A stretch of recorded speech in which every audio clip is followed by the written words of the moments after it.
This episode of Outdoor Journal Radio is brought to you in part by the Invasive Species Centre, protecting Canada's land and water from invasive species.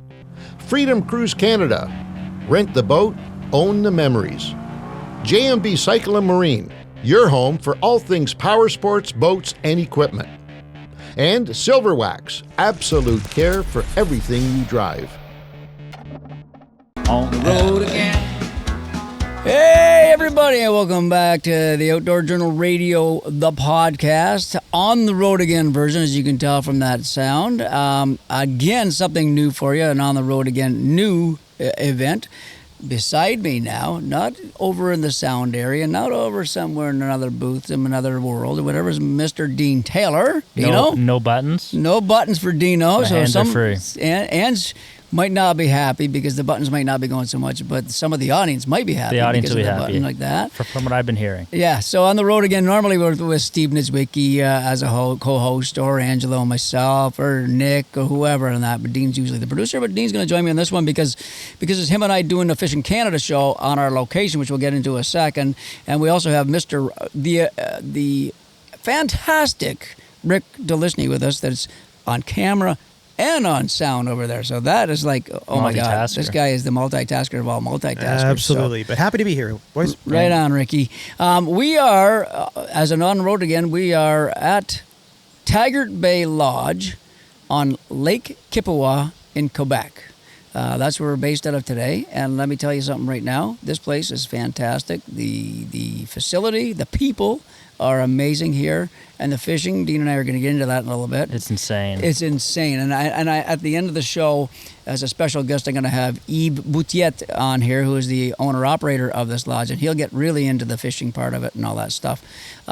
We've just had a great time. We got one more evening to fish tonight, and then we'll be heading back home, and then we're actually coming back again for another Quebec shoot in a little bit to Beauchesne. Reserve de Beauchesne. So we're doing a Quebec thing, and it's great because we haven't done Quebec. We haven't shot Fishing Canada-wise in Quebec in a long time, and we are so happy to get back into the region, back into the area, get back into the province, because there's such a great fishing and hunting opportunities here. There's such great opportunities here that it's not like, I think I drove 5 hours to get here. 5 hours from the GTA. How close this is. That's how close it is, and to some of the most amazing fishing that we've ever had.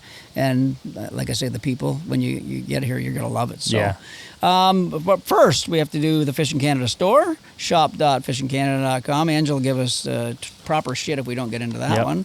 As you can see, Dino and I have Fishing Canada swag, our sweaters on, our hats on, et cetera, et cetera. So if you're looking for any merch, you go to fishingcanada.com or shop.fishingcanada.com and check it out. We got all kinds of stuff, new hoodies, old school hoodies, old school hat, for the we're probably in hoodie mode now. This was the first kind of experience of it this year. Yeah. But we're back in hoodie mode, I feel. Yeah. And now August, and then this is going to be now September, October coming up. People want to get their hoodies on for that nice, that warm up in the coolish weather. So check it out, please. Shop.fishingcanada.com or fishingcanada.com. Listener feedback. Dino, what do you got, buddy? At Doug Murphy 9554 on YouTube. He responded to an older episode. We did one with Stephen Cook a while back. I don't know if you remember it. It was we were talking about bass populations in Rideau and how kind of taking more of like the cottage owner perspective to determine how the population is doing. So they did like a sample, and they determined that most people will say now that the fishing was always better before. Right. And they're I remember that. Yeah, so they're kind of trying to determine, is that just something cottage owners, because everyone kind of talks about like the good old days. Yeah, the good old days type thing. Yeah. But they were trying to line that up with actually being able to prove that, the bass fishing has probably declined in that area. Okay. So what Doug Murphy said in his feedback is, the population swings of certain species is certainly interesting. I have been a taxidermist in Michigan for 35 years, and I have mounted more big crappies in the past 5 years than I have in the last 30 years combined. So obviously there's something's happened with the crappie population. I believe wake boats, heavy boat traffic are playing a role in damaging bluegill beds, which could impact bass populations as well. And coincidentally, the crappies spawn a little further offshore. That's an interesting note. Yeah. Stuff is changing. You know what I mean? Yeah, when you think about that, the wakeboard boats and all that kind of stuff alone, you know, I mean, we're not centering out wakeboarders and all that, but they do, when they run their boat, so a regular boat runs nice and plain or whatever, a little bit of nose up, a wakeboard boat, they fill their hull full of water so they can make a great big giant wake, and that then again makes bigger waves at the shoreline and all that kind of stuff. So he's talking, he believes in that, Doug does, so it's an important point, but things they're going to change no matter what, right? And I think the lesson in that is like probably adapting. I mean, we can do as much as we can to try to like reverse what's happening, but I think it's kind of like the stripers out east. Like you just kind of have to embrace it at some point. Like the salmon are down. It's not necessarily things that we can do to help. I mean, like the water's hotter, the weather's changing, and we're not happy that it's happened to the salmon population for sure by any means. You know what I mean? But to not embrace what's actually happening would be kind of a shame. Yeah, because it probably is the future, right? So you got to kind of stay with the progress, and then it's like anything. I mean, hopefully, between cottage associations, the MNRF, and everybody else, they see a problem. They try to, and guys like Stephen Cook, guys and his team of guys and girls there will give some good input. I mean, that's science, and I still believe in biology and science. But you know, when it comes to our game of fishing and all that, and if they give input to whoever can take the next step to fix things up, and that's a good thing, right? Try to fix. You might not heal it completely, but you can, like Dean says, go with the future, and then we'll make some new rules and regulations to help stop any more bad. So good point, Doug. Thank you for that. And that was via YouTube. You can do it, but they can do it any way they want, right, Dino? Yeah. For this, it doesn't matter. We get them on YouTube. We get them on Instagram, wherever you want to talk to us. Okay. So this one here now, don't tune us out right now, because this is important here. Right now, I know some people are hearing, the grass carp thing from our Invasive Species Centre, the grass carp talk again, but Dean's got some very important news that just happened. I was away for it, and it just happened, so check this out. Yeah, so we broke the news, I think, by the time this comes out, it'll be a few weeks ago on the podcast. So it happened the day we recorded our last episode. Oh, wow. So everyone's probably they probably already heard about it already. Okay. But there was a grass carp that was caught on Lake Huron. It was caught in the sense that an angler found it in the water. They pulled it in and it was still alive, but it was a monster. Like 48-pound monster. See, Dean just told me this 5 minutes ago, and it's the first I've heard of it. So there's probably a lot of people that might not have heard it. So there's still, I read, I don't know that they've done studies to determine whether it was a breeder, because a lot of the times when they find these, they're not, which means they're sterile, right? Yeah, which I think means they like escaped the aquaculture facility. Right. What they're more scared about is that this is like a second generation. Because that kind of means they're established. So I don't think we have word on that. I'm hoping it's just maybe an escapee or something.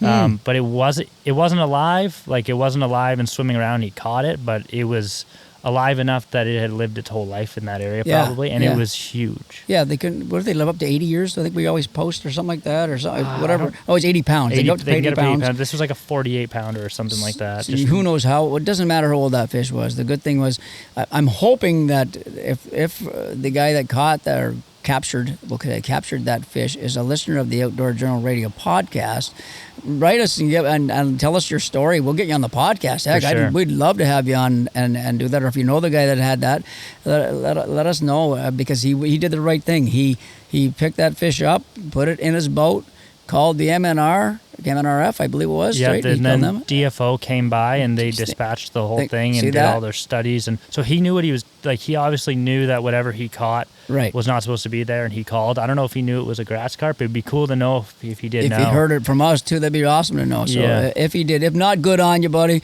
If you hear it, through people, we'd love to have you as a guest on it, because we'd love to hear that story. I think that's pretty amazing, just to actually encounter it and to know now that was Lake Huron. To know now that, guess what? They are here, and maybe only one or two. Who knows how many? But in a giant lake like Lake Huron, it's pretty hard to say how many there are. So, again, do what this gentleman has done. He knew it was a grass carp, learned what they look like, and call the proper authorities, MNRF or AsianCarp.ca, and take it from there, because they dispatched that fish, and they'll do it again and again and again if it happens. So we have to keep it in control. So that's all we're trying to build awareness. So In the news, brought to you by J&B Cycle and Marine. J&B Cycle and Marine is Ontario's largest Princecraft Mercury dealer, customer-driven since 1970. They got outboard motors, Princecraft boat motors, trailers. They got everything. They got Princecraft of pontoon boats. They got deck boats. They got fishing boats. They got the whole 9 yards. They got a great inventory.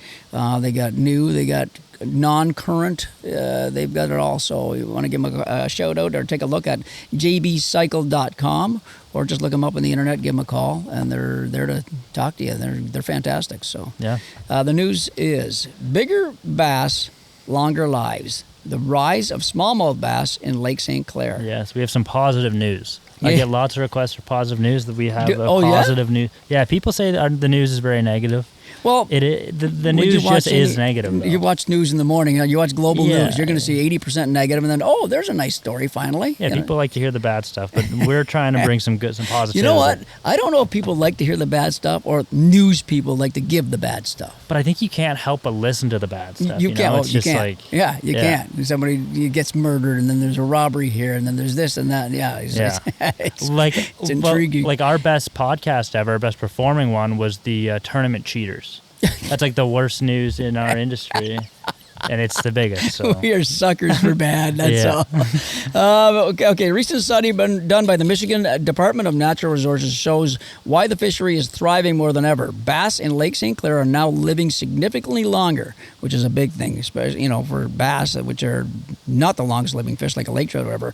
Average age has increased from approximately 4.5 years, which is surprising to me. I thought they'd live longer than that to begin with, in the early 70s to about 6.5 years in 2023. So that's longer, or that's the age? That's the average age. That's the average age, yeah. That's 6.5 still just sounds not that long to me, but... Don't you have experience where you caught a largemouth 1 year, and then didn't you catch one 5 years later or something? I caught a largemouth bass that was 4 pounds something, back whatever year it was, I can't remember what it was. And about 3 to 5 years later, I know I caught the same bass again.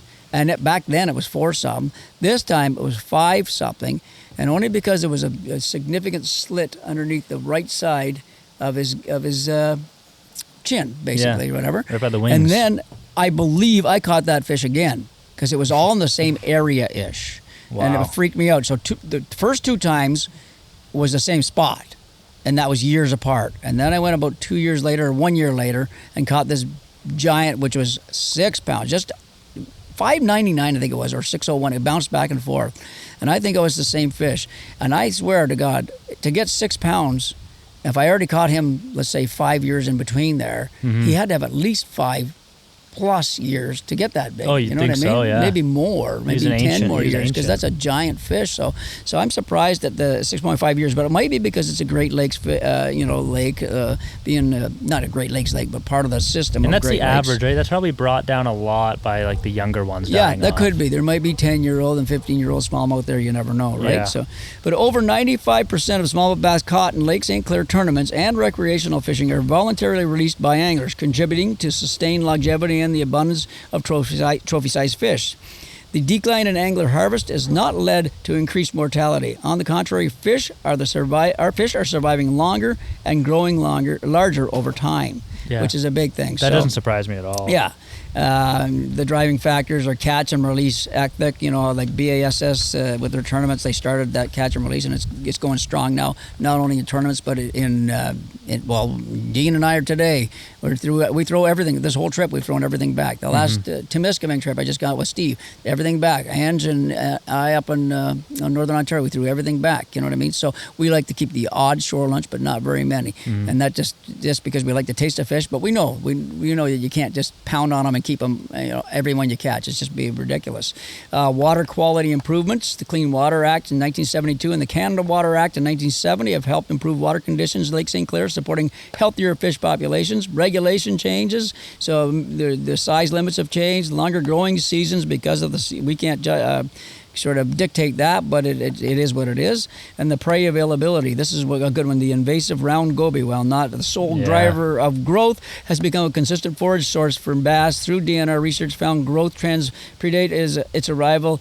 predate its rivalry in this lake, and we know that the goby in Lake Ontario, oh my God, that has made these fish gigantic. And now you don't even, like a 5-pound smallmouth is a great fish, but it's no head turner anymore. You need 6 or bigger to make a head turner now, and that's due to gobies. So and Lake St. Clair obviously is part of that whole Great Lakes system, right? Yeah. So it's above, and so I think the moral of the story is that these fish are getting bigger and lasting longer, living longer, and it's just a great thing for the angler due to catch and release, due to good DNR management, et cetera. I do think, though, it has more to do with the angler than anything, because sure it does. The regulations for bass, I don't even know how much they matter in this kind of thing. Because, for example, we're on Kipawa right now. The limit you can keep here, there's no size restriction as far as I know. For bass. Yep. Right? Yeah. And you can keep 6. You can keep 6 on a regular license. Right. But no one's going to do it. No, because they usually smallmouth don't. are known in the angling community. You just don't really eat them. Yeah. Even though they are good, if you know. I wonder now But in Quebec if it's different. If they I just read a thing in there when I was at the lodge. Right. That there's no limit here, but it just seems like the majority of the contributor to bass populations getting better is just the culture of the anglers. Right. Because they care so much and they discourage people from eating them, and it's just known as, this is a sport fish. This is our fun fish. It's like muskie. Like I believe in some areas you can eat them, right? You can keep muskie. Oh, sure. In a lot of places, there's that size limit of in most areas. There's not very many where there's no muskie retention, right? Yeah. In most areas, you're allowed to keep one over a certain size or in this lot of certain size or whatever like that. But the anglers have just pounded in the importance of keeping these fish healthy. Yeah, and muskie or a fish you don't need to keep. There's no, and that's the same thing. I'm not saying you don't need to keep smallmouth, because you know what, if you eat a smallmouth every now and then, it's not going to hurt anything. But it's just they're a fun sport fish, and you know what, keep pike, keep that 4-pound pike. I'll tell you what, that's as good eating as any smallmouth bass ever was, and you're not going to hurt the pike population of any of these lakes either for now. And the limits are still there for pike too, so you have to abide by those limits. So great, it's great news to hear Lake St. Clair is on the up, because it's when you hear the tournaments going there, oh my God, they're all slamming them all the time. I've only been there for muskie. I've never done the. We've done bass. Reno Ann's and I did bass years and years ago, and it was good even then. And this was 25 years ago at least, maybe more, and it was really good then. So the size has just gone up, and I hear the numbers are even better. So very cool. Fan question brought to you by FishfinderMounts.com. You want to get a good mount on your boat for holding your live scope transducers or any transducers, front to the back of the boat. FishfinderMounts.com will set you up. They have a great site. Just go on and check it out, and you will probably find what you need. Question is from Theo Danduran. Hey, he might be Quebec. What Theo Danduran in English. Yeah, I wonder if he's from Quebec. He might be. You never know. Via email. Before we get into the questions, submit your questions to us at info@fishingcanada.com or Facebook or Instagram or YouTube, right? We can do YouTube as well. So. YouTube would be preferred. You can win some money over there. Yeah, you can get into Ange and Monique's pocket. That's what you want to do. And that could stop any day. We have no idea. So so get on board. You got to get over there. Good one, buddy. Question from Theo. Hey guys, curious what your thoughts are about this. When looking for lake trout, I have been finding that small fish stick together. Is this something you guys have noticed, or should I be sticking out in these small fish areas waiting to find the big one? That's a good one. I'm bad for this too. You have to peel me off some of these spots. I do. Yeah. Dean's my. I'm the peeler. They call me the peeler, Pete the peeler, because Dino and Stevie stick right on that stuff. So, in my opinion, Theo, I'm not a great lake trout expert, but I've done my share of trout fishing. But it goes with all species. It really does go with all species. Is that you need to get away from those fish and find new fish. You need to find big fish. You need to find, so like you said, you have groups that stick together. Well, the one thing about big lakers that I have found is the bigger they are, the more solitary they are. For sure. Right? And we saw that in Temagami. Without a doubt, we'd see groups of 1 to 5 pounders. You'd see smaller groups of 5 to 10 pounders maybe, and then when you want those 20 to 25 pounders, there might be 2 together. Right? Oh yeah, maybe 3. Babaca was the same way. We were catching just like schools of tiny ones. Yeah. It wasn't until we got out where you were only seeing individuals that they were like That's it. of any size. And apparently, I think it was Adam from Temagami that was telling us that they just don't want to compete. Like they just want their space. They want big food. They want to control big areas. I know pike are the same way. Like all fish are the same way. Yeah, a lot of times they don't want to compete with the small ones, and a lot of the times too. Even if the big ones are around, but there are also the small ones around. The small ones are there first. Oh yeah, like, you can't get away from them. You can't. If they're together, the small one's going to get your bait first too, because he's so quick, they're so aggressive, et cetera, et cetera. That big one doesn't want to bother with that. So yeah, and Lake Huron is a perfect example of. Get away from those ones, Theo, because you will find once you get to a big fish area, you're not going to catch a lot, but that spot could be good year after year after year. You practice catch and release, because obviously big lake trout are very valuable to the lake system, and if you release those fish, and you'll find one area that you've caught a couple of 10-pounders, 15-pounders, 20-pounders, whatever your lake has in it, and then all of a sudden you work around there and you find another spot. Usually it's some kind of a structure piece that these fish are moving up on and they're feeding on. So they're up there to feed, so that if you have 100 feet of water, look for that 70, 60, maybe even 50, a hump, a ridge, a point that comes out or something like that. And if it's barren of most of those little fish, it might have one big girl that comes up there and wants to feed up there. And they're just up there for that reason. They're up there to feed. And it's, you have to do that. Go with bigger presentations. You don't have to go with bigger presentations, but I'm telling you what, if you go with a bigger swim bait, a bigger tube jig. I mean, we use rattle baits a lot with the Yozuri, but if Yozuri made a double the size rattle bait what we use, if they made a big jobby like that, something that was so cool for vertical jigging, we would throw that down there, and I guarantee you the bigger the better in that case. So, that's it. So, anyway, so what we're going to do now is Dino is going to slip on over to the board. Yep. Ricky's going to slip on over to the camera, and I'm going to be joined by Yves Bouthillette. I got Theo on my head here now, and this last guy. Yves Bouthillette from Taggart Bay Lodge, and he's going to let us know, speaking of which, we'll talk about, I'll see what he says about the fish populations, in this lake, et cetera, and talk about big fish, et cetera, to maybe work off of that Theo's question. So stick with us, and we'll be right back. This episode is brought to you by Sail. Sail is proudly Canadian and stocked with over 100 Canadian brands you know and love. From rods and reels to sonars to kayaks and every last lure you've seen on the Fishing Canada show, Sail has all the gear to get you on the water. Drop into one of 12 stores across Ontario and Quebec and talk to the real fishing specialists, or gear up online anytime at sail.ca. Sail, the ultimate destination for your outdoor adventures. This episode is brought to you by Angler's Leaderboard and its Spot Mapper feature. Spot Mapper connects your catch data to your spots, allowing you to view your catch history. With Spot Mapper, your locations stay completely private. Only you can access them, so your favorite spots stay your secret.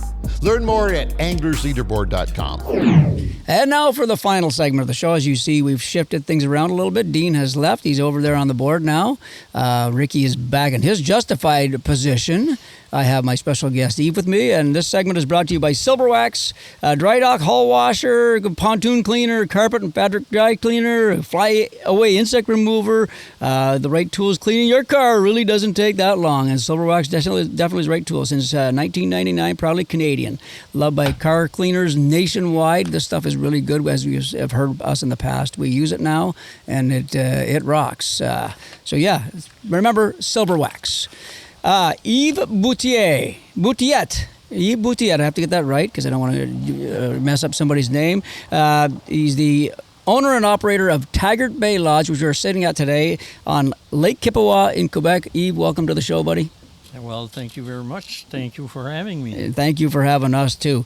So what we do, and this is, again, an on-the-road podcast for Outdoor Journal Radio, and we like to take people to the locations that we're at. Oftentimes it's just Ange and I, it's just Dean and I, it's just Steve and I, etc. But we have the great opportunity to have Yves here to kind of walk us through this beautiful place. And let me tell you, we've been here for a few days now, and this is one of the nicest bodies of water and some of the best hospitality we have had yet, Yves, this year. I'm going to tell you that right now. Good. So yeah, it's been an amazing trip so far. We got one more evening left. We're going to go fishing again tonight to try and just upgrade a little bit of the show, have some fun, and if not, we've already got so many fish. But tell us about tell us about your operation. Tell us about Lake Kipawa and Taggart Bay Resort or Taggart Bay Lodge, and anything you want to talk us about. You can go ahead. Well, like I said previously, and this week or this past few days to you guys,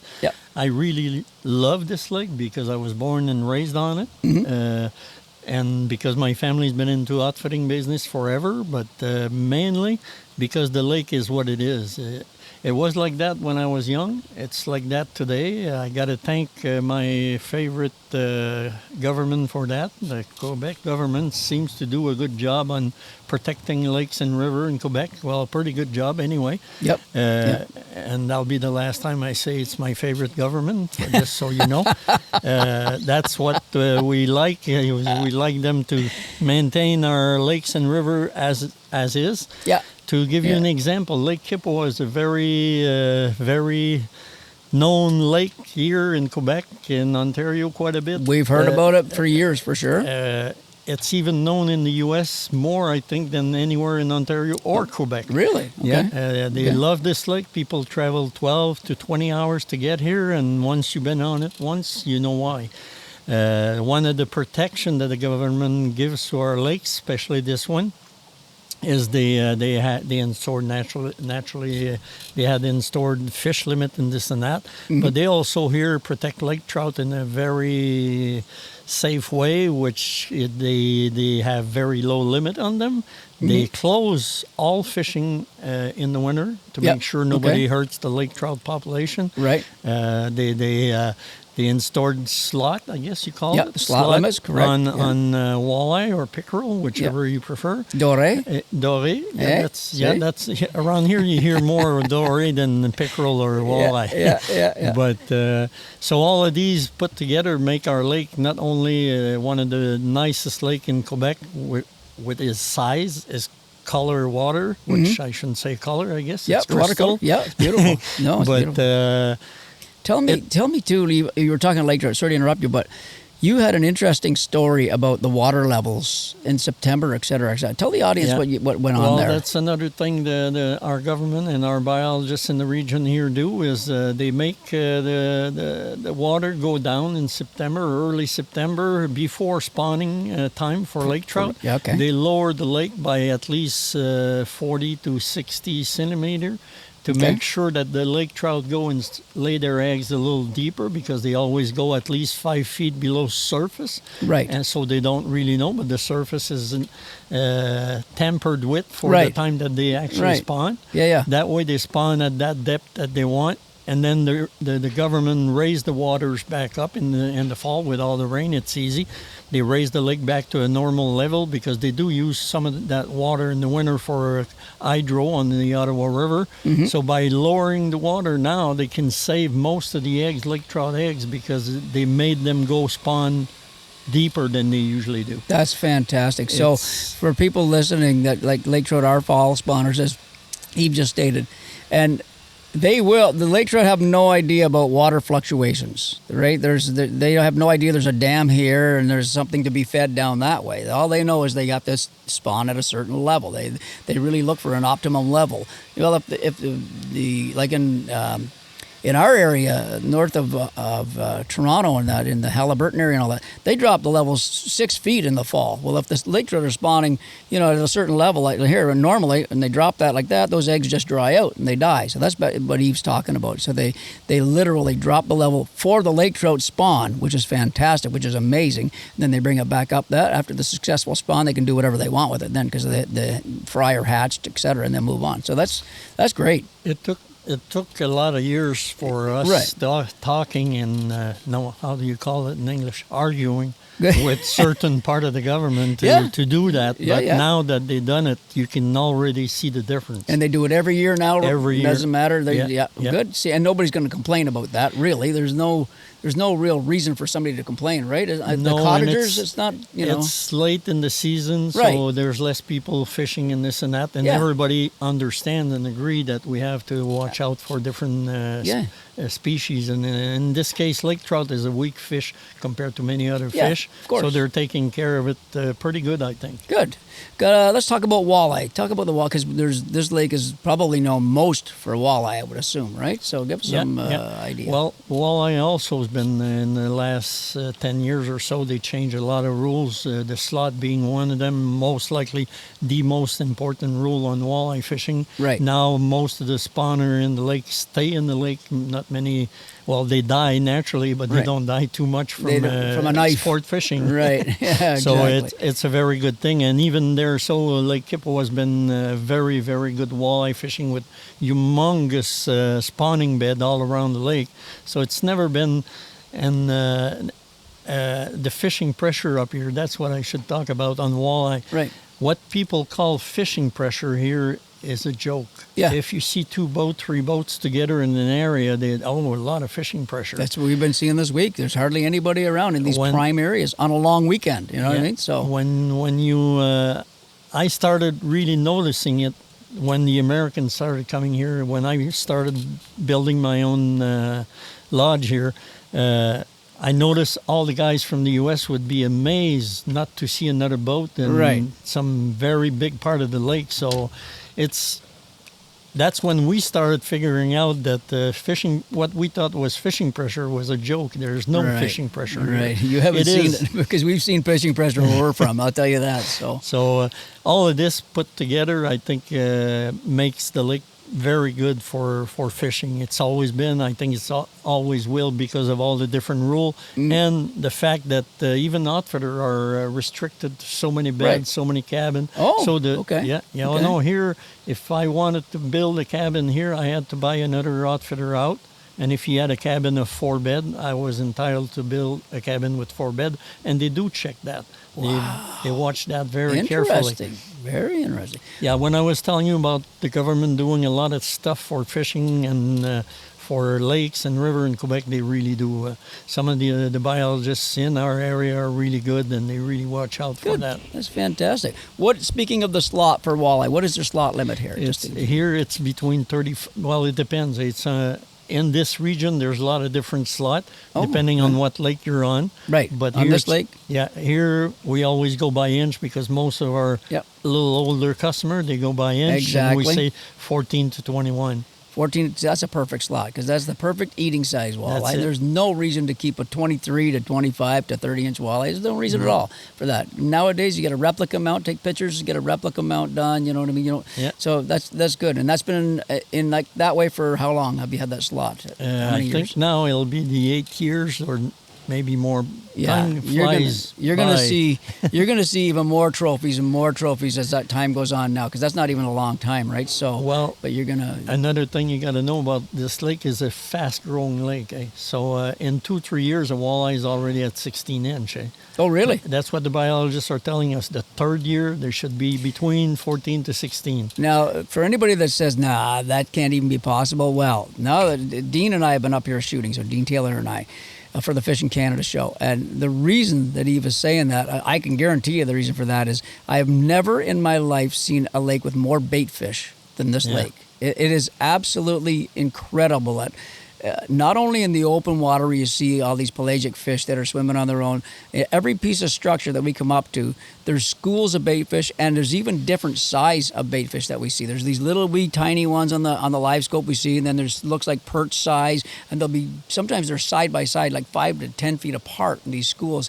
It is the most incredible amount of food source I have ever seen for game fish to have. It's crazy. It's insane. I know I've never been too much elsewhere because I've been a little busy with these lodge, but yeah, everybody says the same thing when they see the clouds of bait fish that we have here. Yeah. But there's another. We'll talk about pike next, because there's the last one I want to talk about is smallmouth. So there's a good pike fishery here. I don't even think there's a lot of people that go for pike, or do they just? That's the thing here. You got to understand, most Quebecers consider pike as.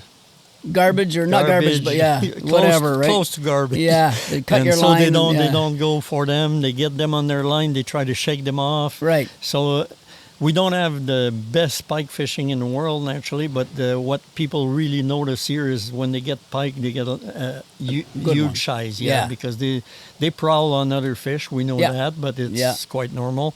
Yeah. But we do have a lot of people that are amazed at the size that they get. Right on. And then finally, what I wanted to talk about last was the smallmouth bass fishing. Now, I don't even care if you're not a bass lover, okay? This lake might be the best smallmouth lake we've ever been to as far as numbers is concerned. We haven't even gotten into the big fish yet. But I have never, and Dean will vouch for me on this one, we have never sort of been... So every now and then when you see a smallmouth fishery on a lake like this, when we were talking about the bait fish, every now and then you're going to see fish boiling and hitting bait here and there. Every place we stop, if it's a shoal or if it's in the middle of the lake or whatever it is, all of a sudden the water goes crazy and there's smallmouth smashing into bait. They're literally pushing these bait balls up to the surface and crushing them. Sometimes you'll see 1 or 2 fish. Oftentimes you're going to see 5 to 10 fish. They're all crushing it. When you look on our live scope, every time we see that, there's another 20 underneath there. It's just these giant, they're not giant schools, but there's these schools of different size fish. So there'll be a school of 3 to 4 pounders. There'll be a school of 2 pounders and like that. And it's the most insane thing I've ever seen. Like we'll run our Dean and I were doing an experiment with our live scope. Our live scope is that live forward viewing sonar. So we'll throw a surface bait or a jerk bait that goes down about 2 feet. You throw that out over that school, every one of those fish comes up to look at it. The bottom just comes straight up to the top. It's like, what? And sometimes they bite, and oftentimes they don't bite because they got so much food here to eat. But if you come here and you're a smallmouth angler, your mind is going to be blown away with the amount of fish that are here. And as typical smallmouth fisheries go, the fight of these fish is insane. A 3-pounder here pulls like any little freight train or pit bull that you've ever seen, right? So, but what would be a big smallmouth in this lake? Have you seen? What's your giants that you see here? I have a lot of American customers, as I was saying earlier, and they really target those, and they do catch and release only, which is good for us. Yep. Well, I should say good for a bass. Yeah. But most of them talk about 22-inch when they talk about the biggest one they got. Right. I have a few guys that talked about 23, 24, but I also have a lot of guys that drink beer, so could be mixed somewhere. You know there. what? There has to be. Like a 22, 23-inch smallmouth is probably pushing that 5 to 6 pound mark, right? I bet you it's in that 6 pound range. 6 and they have to be here. So we haven't seen any yet, but it's impossible not to have those giants here with the amount of fish that we've been seeing. We haven't figured out what to look for those absolute giants yet, because it's so easy to get taken away by a school of 3 to 4 pounders. You know what I mean? We're sitting there, we're just sitting there. Oh my God, there's one. They're everywhere. So you get so excited, you can't even really comprehend it until you experience this. But I've never seen a lake with that much activity of smallmouth bass pushing up bait in anywhere in the world. I've never seen it like this here. And even there, the walleye are sometimes in with the smallmouth too. So you're sitting there, you're thinking you're going to get a smallmouth, and all of a sudden, oh my God, there's a 15-inch, 16-inch walleye in there too. So it's just crazy. I have quite a few party very late September for walleye. American that come for walleye in deep water, 30 to 45 feet of water. Right. Guess what's in 45, 30, 40? Smallmouth. Smallmouth are mixed right in with them at that time of year. Right. They're all together, all feeding on the bottom. Yeah. I thought it was weird, but that's what they do. Okay. They eventually move out to the deeper stuff. They'll move in shallow sometimes to feed, but there's most of the food that as it gets colder and colder, they will, just like in Lake Ontario, for instance, they'll move out to that 30 feet or whatever, or move out. Yeah, that's pretty typical. And they feed hard and they get fat at the end of the summer. I can well, tell you that. Buddy, if they get fatter than what I've seen this week, they're going to blow up, because when we're catching these fish, they got bellies like this, like they're just bulbous little bellies, and 80% of our smallmouth are spitting up the minnows that they're eating. They're just spitting them all up, spitting all up. So it's been an insane few days for Dean and I just to be experiencing this. It's just absolutely crazy. The most frustrating part is when they don't bite, when they're all jumping all over the place and you catch one and you're seeing 20 and you only catch that one, and then they get on to you. There's something, they must know what's going on with their buddies or something, because the rest of them won't bite. You might the odd time get a double header, but you go to the next school, you're going to catch 1 or 2 more. And then if you go down to the bottom, if you start dropping Ned rigs, tube jigs, and stuff like that, then you're going to start cleaning up on them. That's what we've been doing too. So that's a whole different story. But those active ones, that's so much fun casting to these boils and these fish. So you got probably one of the best smallmouth fisheries in the world here. Yeah. I get a lot of customers telling us it's world-class smallmouth bass here. It is. And it is. It really is. Guys that do pretty much only that down in the state. And they say, wow. Yeah. Should make this, you should do that. We don't need to have tournament or anything like that. People come here and that's what they want. They want to be alone in the bay and do stuff like that. And being the only 2 or the only 3 guys in the boat seeing all of that. Absolutely, buddy. Hey anglers, want to turn your next catch into a competition? Well, check out Anglers Leaderboard, the new fishing platform that lets you track your catches, join friendly competitions, enter tournaments, and see how you rank against others in your region. Use your phone and the photo measure board to automatically detect length and species. No more guesswork. Whether you're fishing for pleasure or to compete, ALB makes every catch count. What's your ALB score? Well, get Anglers Leaderboard today and start climbing the ranks. Visit anglersleaderboard.com to learn more. Tell the audience about the region now. I know, because what is your title for? I've been called different ways, but in this case, I'm just a member of the Tourism Association in the Abitibi-Témiscamingue region. Okay. I'm also president in the Outfitter Association in this region, and I sit on the board of the Federation of Outfitter. Okay. That's pretty much it. Okay, tell us about the region this itself. Region. Yeah, the region, please. I love this region, and I guess it's normal. Most people love their region, but what I love about this region mainly, and there's not a whole lot of people here. We get humongous area that we can hunt in, fish in, and you never bump into a bunch of people anywhere. Right. That's what my customer like. That's what I like. But at the same time, we're really easy access for people from other area, like Montreal is a little further, but Toronto is very close to us. Mm-hmm.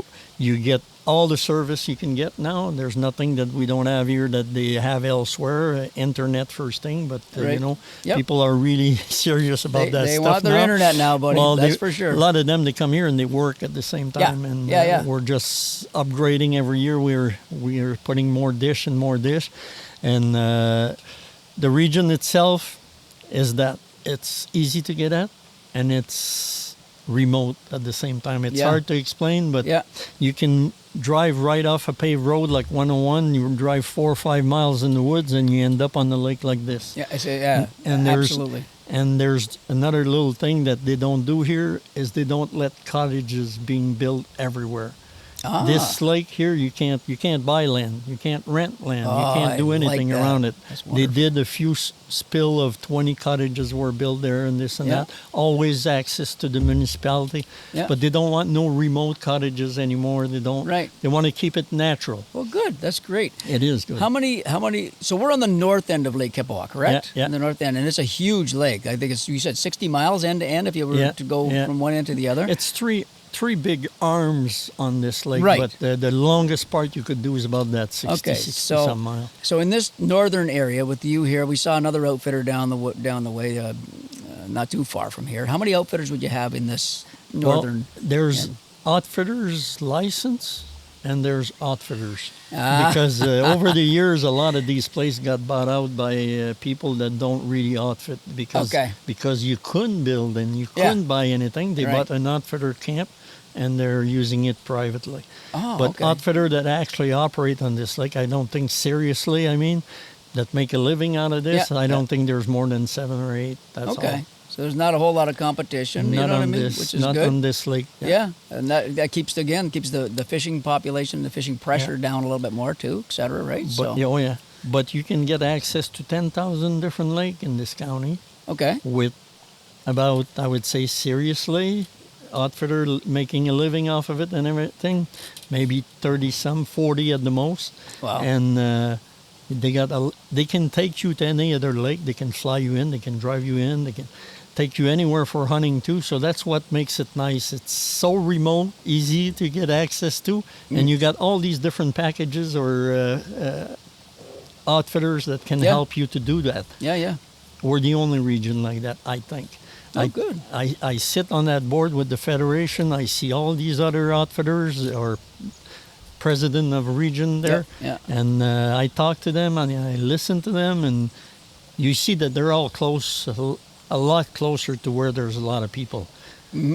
That wouldn't be my kind of place. I know they all have real nice outfit and all, but I think our county is far ahead from all of these guys so far as what we can give for the type of money we ask and everything. Yeah. Our outfitters, if you want a guarantee of a minimum service, and a minimum quality and everything, when you do look for an outfitter in Abitibi-Témiscamingue, you should look, is he a member of the Federation of Outfitter? Is he a member of the Regional Outfitter Association? Okay. If an outfitter is a member with us and goes off the line a little bit, he hears about it. He hears about it real fast, and if it goes too far, even the government can take his license away. Really? But you got to be member of the Federation. You got to be member of the Regional Association. Right. We try to keep a quality of service and everything between us. That way, that's amazing. When people reserve a trip like that, they know that they're going to get no matter which one they go to, it's going to be fantastic. They're going to get a good quality of service and whatever they're looking for. Right on. You mentioned hunting. Give the audience a little shot at what you offer for hunting. Well, we mainly here at Taggart Bay we offer just two things: moose hunting or bear hunting. Okay. Our bear hunting is sold usually at least a year and a half, 2 years in advance. It's mainly sold in the U.S. because I know in Canada bear hunting is not the most demand game, but we do offer moose hunting too. We're also full year after year because our people leave the lodge here, they reserve for the following year. It's extremely rare that Taggart Bay has a spot open for moose hunting. Really? But again, we have 80 or so outfitter, 40 outfitter that could offer moose hunting in Abitibi-Témiscamingue. You call them. It's a big. There's a big pride put into moose hunting by all outfitters, because moose, like in Ontario, moose hunting in Quebec is kind of a religion. So everybody really works hard. I wouldn't be afraid if you call any outfitter in Abitibi-Témiscamingue and you're lucky enough to find a spot to go to one of them, you're going to do a good hunt. I'm not saying you're going to kill a moose every time. I'm saying you're going to have a good hunt or a good chance at getting a moose every time. And you said, I was talking to you earlier, a lot of your clientele for your moose hunting is Ontario. Is that correct? Yeah. That changed in the last 10 years completely. Was it COVID, do you think, that changed it? No, 10 years would be before COVID. It was the rules in Ontario that changed it. Right. You're a happy guy. No, actually, I didn't need that. And to tell you the truth, I'm not sure I understand what they're trying to do in Ontario because we have the same moose population pretty much. And we do a system where everybody gets a chance to go out and hunt. And our moose population is going up extremely slow. But it's not going down. Right. And I see Ontario. I go to North Bay, and I see more moose between my place and North Bay than I see moose between my place and Ville-Marie, for example, or Rouen, I should say. Right. So I know the moose population are pretty much the same from talking to a lot of customers and all. And I still don't know what they're trying to do in Ontario. We have talked to so many outfitters from Ontario that are shaking their heads too about the moose tag, the system, the way they have it. It's just we don't know either. Nobody. I certainly don't know. I'm not a moose hunter. I'm not. But there's a lot of people that are shaking their heads on that. That's why our U.S. customer got replaced by people from Ontario. Right. They have the need for a moose. They want to get out and hunt, right? And an American comes here, 4 guys come here, and they don't get a moose. You'll never see them again. Really? People from Quebec and Ontario were used to that. We'll get a moose at 4 guys. They're happy. We get guys sometimes 4 guys. They get 2 moose. They're really happy. Yeah. But American, they think it's like deer in the States. You have to get one. It should be easy. Not quite the same thing. Not the same thing for sure. No. Wow. Anything else, Dino? What can we cover on that? Have we got everything covered? I think we're pretty much good. I think we got everything. How do people? I think you mentioned it's not too far from Toronto, but you haven't said the distance and the travel from Toronto. Let's say. Well, at the most, I would say 5 hours. At the most, I know I can make it to Témiscamingue, the entrance here to this county. in 4.5 hours, no problem, unless they're strong on the road. People have to remember, we heard from Dean that Yves is not the slowest driver in the No, world. he's not. So we might want to add another half hour on top of Yves, at least that one. But so around 5 hours from Toronto, right? Yeah, So yeah. which That's to get into the county. The county, What's nice is you can drive another, at least, well, if you say 5, at least another 5-6 hours north, and you're still in the same county. It's a big area here, Right, and there's of not course. a lot of people, and that's what makes it so great for everything I can think of, but mainly for fishing and hunting. we Rick and I, so we came from Temiskaming, on the other side of Temiskaming, the Ontario side of Temiskaming, and to get here, it was quicker to go to the top end of Temiskaming and around than go back down to North Bay and around. It was a lot closer. The drive on the Ontario side was okay. We went through the Temiskaming shores, the town there, and Haleybury, and it was nice and all that. So as soon as we turned south to go into Quebec, when we got into Quebec, it was the most spectacular drive. Just that road south from, Yeah. It was the most amazing, beautiful, like it was in almost a different world. I don't know why, but it just looks so much different. I'm not sure. I never done that road more than Oh, once, I don't nice. think. But the one you're talking about, I go to Niliskert quite often. Right. But yeah, it is nice. Beautiful drive, so. I like when there's not a lot of people. And I think Yeah. people that come to lodges, outfitters, woods, doing anything, that's in a way, that's what they like. Oh yeah, Not The to have too remoteness. many people around. When you say the biggest town around you is 3,500 people or something like that, and that's it's pretty good. considered a city here. That's considered a city. Yves, how can people find out about Taggart Bay Lodge? What do they have to do? Well, really, they go on internet now, I guess, and they write in Taggart Bay Lodge. You can email us with info@taggartbaylodge.com. You can phone me directly. I still give my phone number away. It's 819-629-7715, and you'll get to talk to me directly. And I will give you maybe another number, which would be our regional tourist association. If you Absolutely. get a hold of them, Ghislaine there. Yep. She will give you the name and the numbers of all the outfitters that are a member of our association gladly, and she'll even help you pick someone according to I want this or I want that, you know. So I'll give you this number, which is 819 also 762 in this case 8181. Perfect. And then just ask for Ghislaine. Ghislaine, and she will set you in the right direction. Yes, sir, she will. Perfect. I can do the same, but sometimes I'm a little harder to reach. I think you're not too bad, buddy. We've got you when we needed you, that's for sure. We're talking to Yves Bouthillette from Taggart Bay Lodge in Quebec. This region is absolutely stunning. As I said, the fishing has been amazing so far. Smallmouth fishing, extraordinary. It'll blow your mind. The walleye are big, et cetera, et cetera. You should give this place a visit. If you're an Ontario moose hunter, and if Yves or one of the outfitters has some room, give them a call or call the region, the tourism number Yves just gave, and you might be pleasantly surprised that only 5 hours from Toronto, you've got some nice country to have some fun in. So, anyways, from Dean Taylor, Rick Delisney, my friend Yves, mon ami Yves, and me, Pete Bowman, we're signing off the Outdoor Journal Radio podcast. See you later from On the Road again.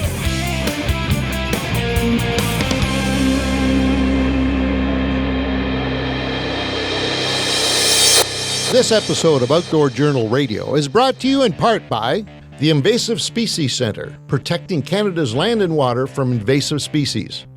Freedom Cruise Canada, rent the boat, own the memories. JMB Cycle and Marine, your home for all things power sports, boats, and equipment.